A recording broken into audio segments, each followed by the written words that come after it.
The Earth was formed around 4.5 billion years ago.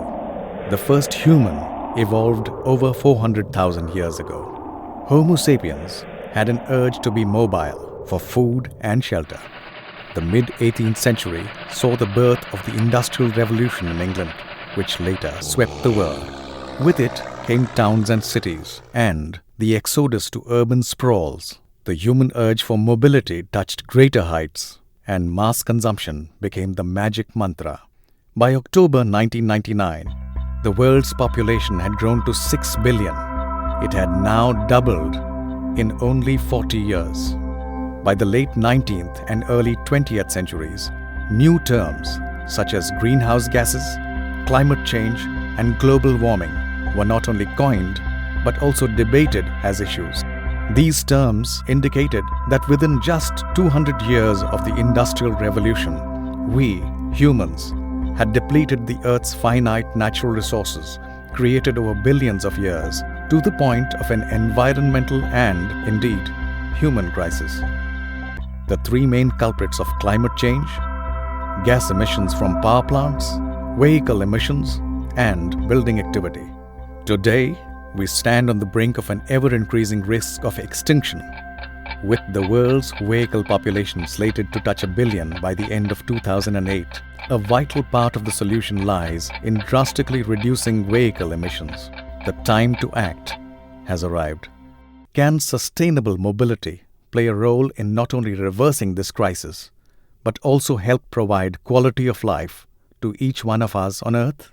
You can't negotiate with the planet as to how much more greenhouse gases we're prepared to limit ourselves to. Are you saying that our children's claims, our grandchildren's claims, or generations beyond them have got no claim on this? And it ties in, dare I say it, with your focus on public transport. So it is just car is too visible. It is minority, but people think that this is the most important means, and this is what will actually pushing us away from our sustainable agenda. I also consider this failure of our democracy. Cars are very nice and they're very beautiful, and we can talk about engines all we want, but in the end, a city is not composed of cars. It's not what Le Corbusier said. It's people interacting, people living with one another. Developed cities could also learn from this, because developed cities have a lot of money and they could be even better at spending their money if they started looking at these kinds of solutions. We have got to reorganise our lives against a background of absolutely minimal use of fossil fuels, and it's got to stop. Copenhagen in Denmark is considered to be one of the world's most livable cities. Despite its wealth, the city has chosen the bicycle as a regular mode of transport. Whether it's work, study, or leisure, the bicycle is used by people of all ages across strata. In fact, in Copenhagen, it's very roughly 1/3 comes by public transport, 1/3 comes by car, and 1/3 comes by bicycling or walking. But you always have to take care of the bicycling lanes. You cannot remove bicycling lanes because of buses. Mm-hmm. You have to both have bicycle lanes and buses. In Copenhagen, even in summer now, you can see it full of people who bicycle. Right. You will see it in the winter time. You will see it when it snows. You will still see a lot of people bicycling. Traffic lights and separate lanes for the bicycle, with a right of way over cars, make it a preferred choice for urban mobility. Over the years, the city has become friendlier to the cyclist while reducing the number of car parks and increasing the number of bicycle parks. Cost-effective and compact, the bicycle symbolizes freedom and equity.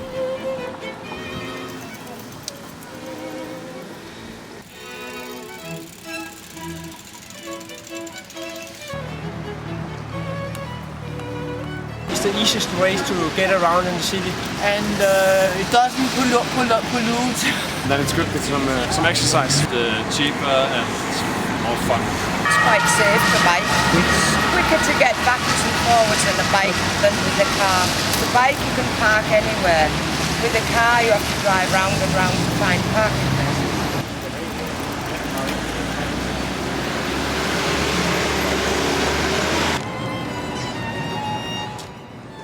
Copenhagen has successfully integrated public transport with the bicycle.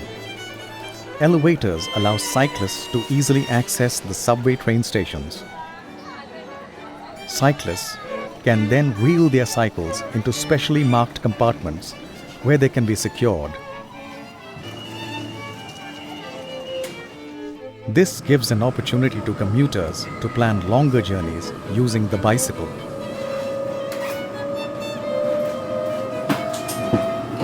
Up to World War I, they all had very high share of bicycles. Bicycle share was about 50 to 60% of their total trips. In European cities. Up to World War II also it remained very high because everybody was going through depression, there was no fuel and lot of poverty, people didn't have much choice. Since 50 onwards, when people started reconstructing their cities after the war, and they started reconstructing the infrastructure, and you see sudden drop of bicycle share, 50s to mid 60s. And by mid 70s already people had started talking about environmental problems in Europe also. And all European cities started talking about it, that we need to preserve bicycles, we need to reintroduce bicycles. But the research shows that only in Dutch cities it really picked up very fast.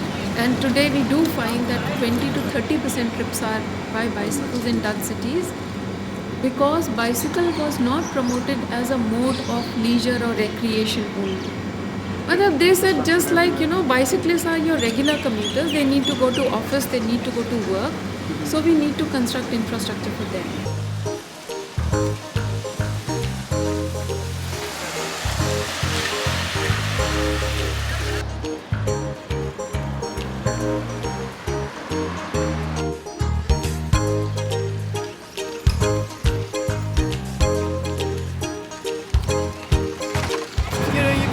Take your own wheels and go anywhere you want. Because there are too many cars in the city, you cannot park anywhere. If you can park, it's too expensive. And it's cheaper and it's better for the environment as well. My shopping is the only way of doing your shopping. What's the alternative? That's the essence of the city. Without it, you are not in Amsterdam.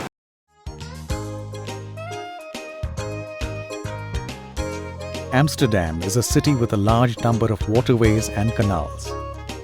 Integration of the bicycle with public transport ferries provides complete mobility for cyclists.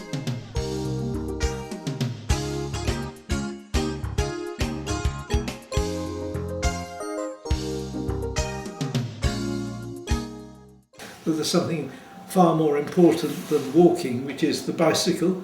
Okay. Because as an engineer you will know pi r squared. So in terms of catchment of opportunities, you can get to between, because of the squaring of r, you can get to between 12 and 15 times as many destinations.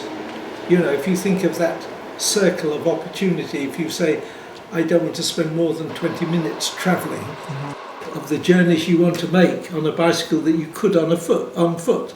Houten in the Netherlands is a township designed specifically for the bicycle.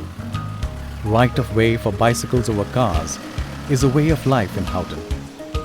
What's more, every resident in this pretty township rides a bicycle.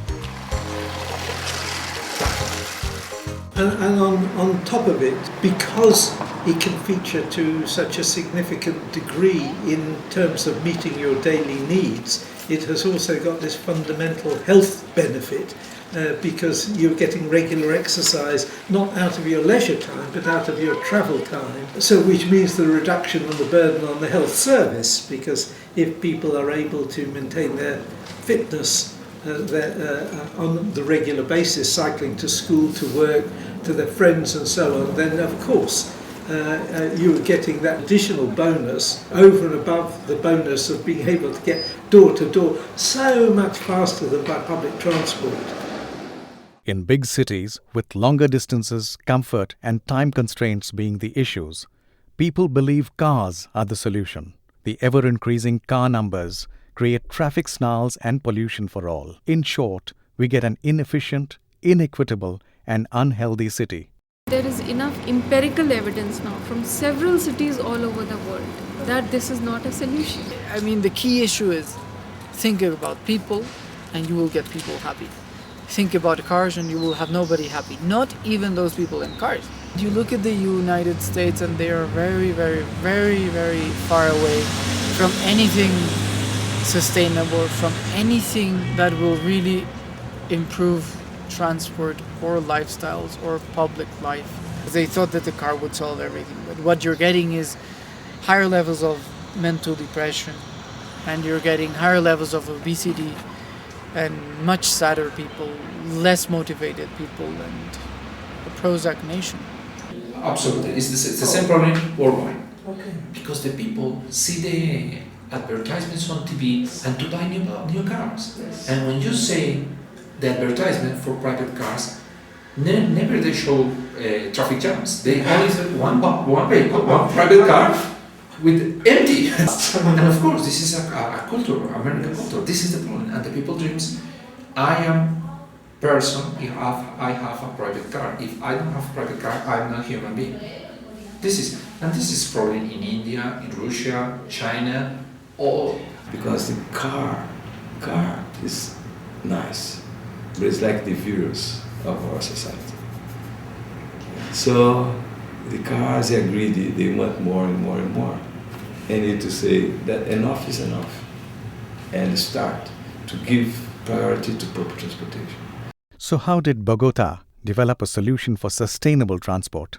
BRT is one type of mass transit system which is based on buses. So the BRT is basically a system in which you have a trunk line, and then the trunk line is segregated busways.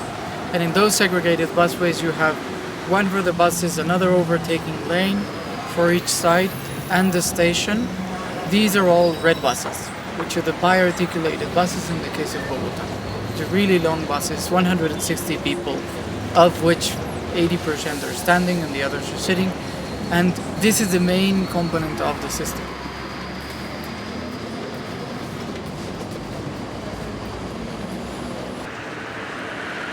You now have ramps of access everywhere. You can get on the bus with no problem because it's an at-grade, the same level of the station. And additional to that, you also have the feeder system, which is in the terminal stations of the system, or in other very high demand stations. You also have green buses which are taking you inside a neighborhood, picking you up or leaving you when you have a trip that is around 3 kilometers from the station. The other way to feed the system is through bicycles. When the BRT started in Bogota, they said we don't think that a bicycle is really part of a mass transit system, but afterwards, when they started with the second phase, they were aware of the fact that bicycles would be a key component of a mass transit system, and then they built bike parking stations, 800 parking places in America's Portal terminal, and then they built 300 others in the north towards Suba, and then they built 200 others in the south. So they've been increasing the amount of bicycle parking stations in the system. What that is doing is that it's increasing the amount of ridership in the system while also generating larger buffer areas. So when before you would think that a person would come from 500 meters near the station, now they're coming from 3 kilometers or 4 kilometers near the station because you have the bicycle parking station at no cost additional to the ticket. So you pay your ticket from the moment you go into the bike parking station, but you're not paying more than another person coming from a feeder bus or walking or anything. So what you have here is one flat fare, just because the people who are the lowest income have the longest rides in public transport. The people who have the shortest rides in public transport are the people who have the highest income. So what they did was they gave a fare to an extent that the people who were high income would be able to subsidize with their ticket those rides of the people who are very low income. You see how many people are riding Transmilenio who previously rode or used the car to go to work or to study. 1/3 of the users of Transmilenio used to use a car. So then you would say, okay, this is my city, I know it's mine, And I have all these things that I have to show off to everybody else. All these bike parks. I have these huge parks. I have all the green space I want. I have huge sidewalks for everybody. So you start to see that people actually say, I am from Bogota and I like my city and I like living in my city, which from what I recall, I wouldn't hear it as much before.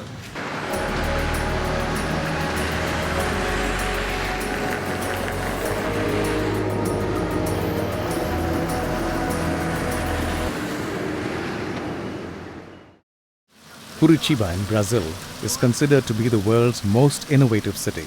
It successfully created quality, sustainable living environments with its limited resources. Part of this effort was the development of the widely acclaimed sustainable and cost-effective transport solution, the BRT, or the Bus Rapid Transit System. Curitiba was a fantastic idea of Jaime Lerner. And he was willing to have a metro there, didn't have the money and didn't have the demand.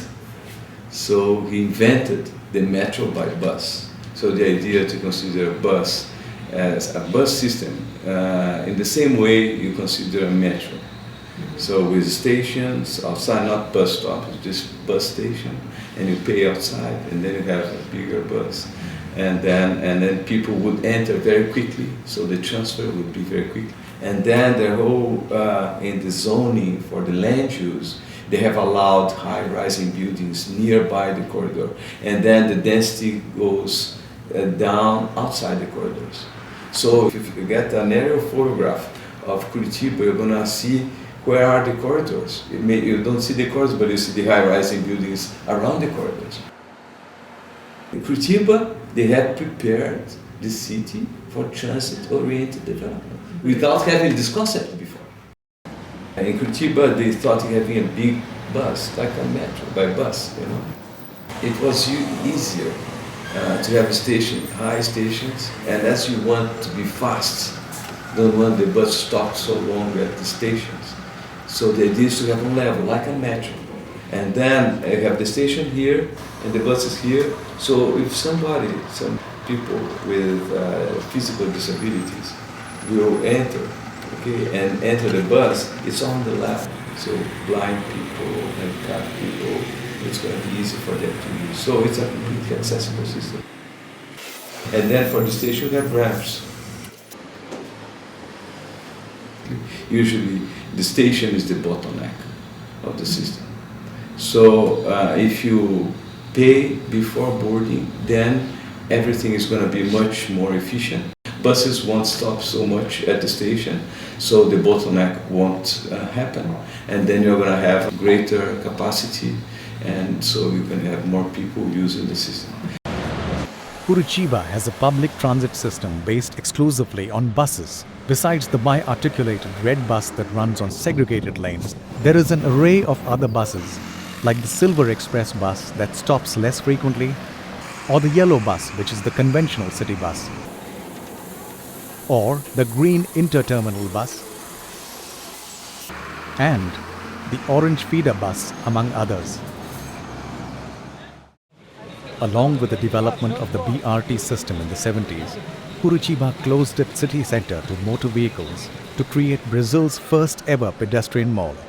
As a result of the people-oriented focus, Curitibans, despite being relatively wealthy, began using buses for their daily travel and much less of cars as compared to other Brazilians. Curitiba is a wonderful example of how cities built for people and not for cars result in an equitable, sustainable, ecological, and enjoyable city.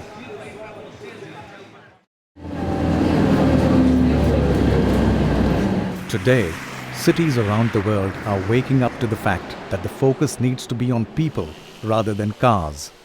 They are also realizing the role that choices in urban mobility play in shaping sustainable cities.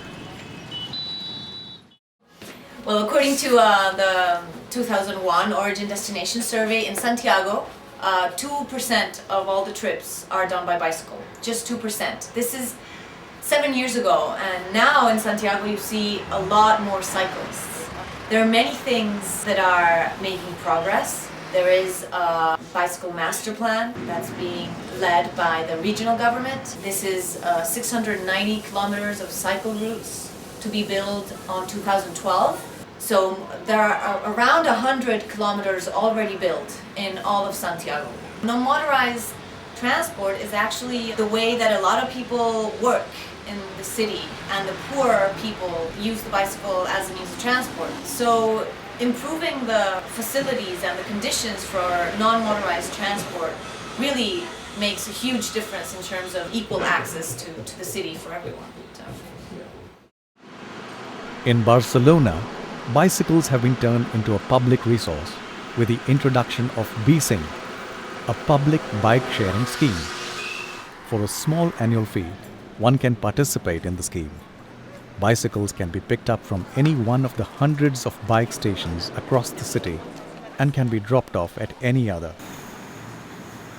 BeSing bikes have become very popular with the citizens of Barcelona because of the freedom of movement they provide.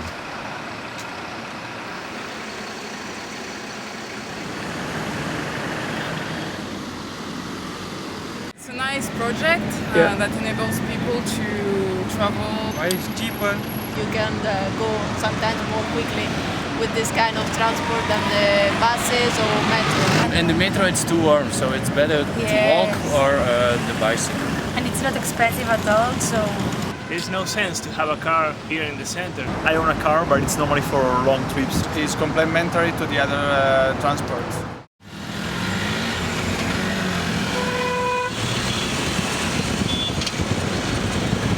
We know that in big cities, or for that matter any cities, we have not done anything for walking and bicycling.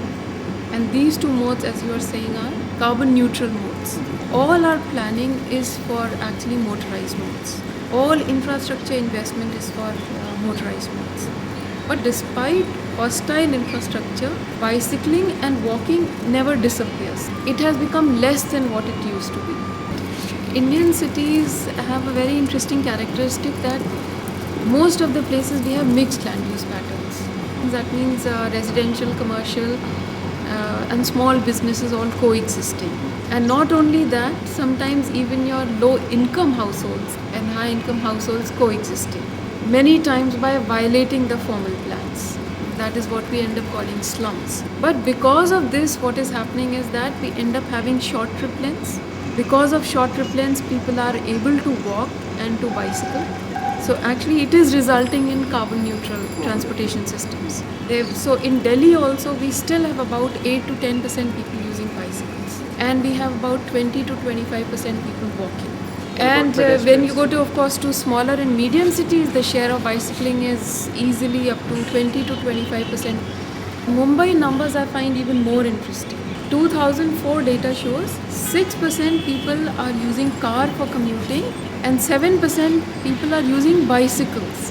Whereas the first impression in Mumbai is as though everybody is using trains and all infrastructure, new infrastructure is actually for cars. But somehow to decision makers and planners and everybody, bicyclists are invisible. Nobody talks about bicycles in Mumbai. In that sense, we can describe our present scenario in India is that walking, bicycling and public transport users are not people who are using these modes by choice. These are the people who have no other choice. They are captive users. So that is what is the worrying trend now, that as the income improves and as the infrastructure becomes more hostile, these people are going to move out of this to cars, to two-wheelers. The improvement that you do in the kind of infrastructure, there is enough latent demand to fill that. If you want to improve speeds of cars, eventually you end up getting more cars. But I like to use the same analogy for other modes of transport also. So similarly, if we improve infrastructure for bicyclists, we should see more bicyclists. For the first time in India, cyclists, primarily the poor, are being provided with their rightful space on the street. The newly implemented BRT system in New Delhi has increased the efficiency of public transport and integrates bicycle tracks alongside. इसके बारे में जैसे है कि हम लोगों को separate जाने के लिए सही है, कोई तरह का दिक्कत नहीं होता है। साइकिल लगता है ठीक है, अकेले जब मतलब चलने के लिए कोई दिक्कत नहीं होती है। चलने के लिए सही है, कोई मतलब ऐसा नहीं है कि जो बॉस लगा के किसी से मार दे। सर बहुत पसंद आया और बहुत ही हमारे लिए बहुत ही जीवन दान मिला। Despite continuing resistance from car and two-wheeler users, the Sustainable Mobility Project is a boon for the cyclist who had thus far been at the mercy of car owners. Well, the principal function of transport is within, against the background of climate change and the essentiality of making a huge reduction in our use of fossil fuels. It is for policy to enable people to lead local lifestyles with an absolute minimum dependence upon the use of fossil fuels. So we can't privatize cars. You look in the United States, if you don't have money, you can't buy petrol, you're stuck. You can't just suddenly drive 100 miles somewhere. Cities are for people and not just for car owners, and having good public transport and good non-motorized transport and facilities makes friendlier cities and makes more accessible everything that a city has to offer for everyone. If you don't have space and if you want to implement a solution, you can have just BRT and non-motorized transportation. That means bicycles and pedestrians. What people in cars want is full flexibility, no costs at all, no traffic jams at all, any place to park. What people want is irrelevant. You know what people want on the Darwinian process? They want to have their cake and they want to eat it. You can't listen to the car owners. They need to pay for the impact in the pollution and the impact in congestion. They need to pay congestion price, a congestion tax, and then charge as much as possible, as much as to have less congestion. And with this money, like in London, you invest on the public transportation.